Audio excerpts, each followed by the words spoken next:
प्रयागराज महाकुंभ स्वर्ण अक्षरों से रच दिया नया इतिहास। एक बार फिर से प्रयागराज में इतिहास जीवंत हो चला है। इस शस्य श्यामला भारत भूमि पर बार बार इतिहास रचे गए हैं। इन दिनों संगम तट पर इतिहास प्रवाहमान है। इतिहास को तोड़ने का प्रयास मत कीजिए। इतिहास तो इतिहास है, ना बनाया जा सकता है और ना मिटाया जा सकता है। इतिहास तो घटता है, बनता है और रहता है। इतिहास स्वयं को अपने आप दर्ज करता है। समय के पन्नों पर वक्त आने पर वह बोलता है, सामने आता है, आईना दिखाता है। हम इतिहास में घट तो सकते हैं, समय का एक पात्र तो बन सकते हैं, परंतु पात्रता के उस समय को नष्ट नहीं कर सकते। हर बीता समय इतिहास बनकर काल के कपाल पर दर्ज हो जाता है, छप जाता है।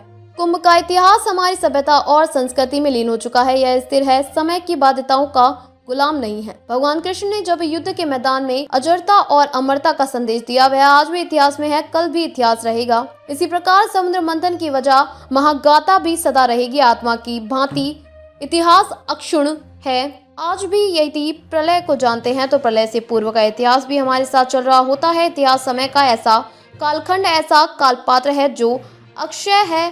कोई समझता है कि इसे जला सकते हैं, वह मूर्ख है। इतिहास को मिटा या भुला नहीं सकते। इतिहास था भी और है भी, बन भी रहा है, निरंतर घट भी रहा है। याद कीजिए, कुछ अरसा पहले इस सदी के आरंभ में तालिबानियों ने बामियान में भगवान बुद्ध की ऐतिहासिक मूर्तियों को तोड़ दिया था। तो क्या वे इतिहास से भी उखड़ गई वे मूर्तियां? बाबर के शीप हसालार मीरबाकी ने अयोध्या में राम मंदिर तोड़ा, तो क्या इतिहास को भी तोड़ दिया?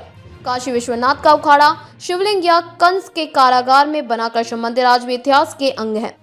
औरंगजेब ने कब यह सब किया, वह आज भी याद है। उसे ना मुगल मिटा पाए, ना अंग्रेज, और ना आजादी के बाद इतिहास पर पर्दा डालने वाले। इतिहास कभी भी नहीं खोता है, कभी नष्ट नहीं होता। इतिहास के पन्ने जलाने के कई प्रयास हुए, पर यह तो इतिहास है, जले हुए पन्नों से फिर हर्फ उभर आए। इतिहास वहीं आकर खड़ा हो गया।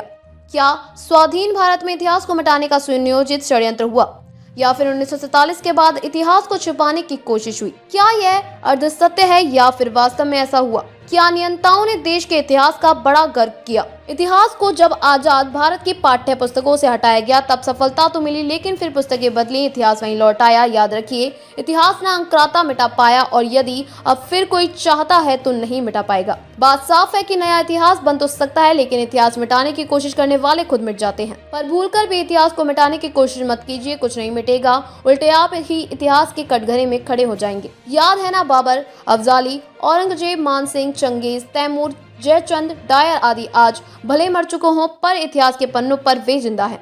कभी मरेंगे भी नहीं, गोलियां खाते रहेंगे, अपमान झेलते रहेंगे, घृणा का शिकार होंगे, पर जिंदा रहेंगे। लादेन हो या बगदादी, इतिहास उनके पतड़े उखाड़ता रहेगा पर जिंदा रखेगा।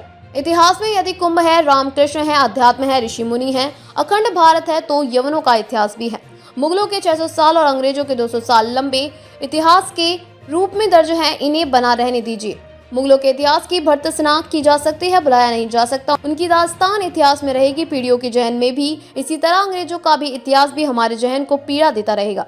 इसे उखाड़कर भी बुलाना मुश्किल है, नामुमकिन है। प्रयागराज की धरती पर मानव जाति किस तरह इतिहास के अंग बनी हुई है, साक्षात अनुभव कीजिए। धर्म, अध्यात्म, सनातन संस्कृति का ध्वजवाहक आपका अपना चैनल धर्म संदेश विश्व के सबसे बड़े धार्मिक मेला प्रयागराज महाकुंभ की पल पल की जानकारी लेकर आ रहा राम भैया के साथ। कुंभ की हर धार्मिक गतिविधियों, अखाड़े की जानकारी के लिए हमारे चैनल को लाइक और सब्सक्राइब करें। सनातन की बुलंद आवाज।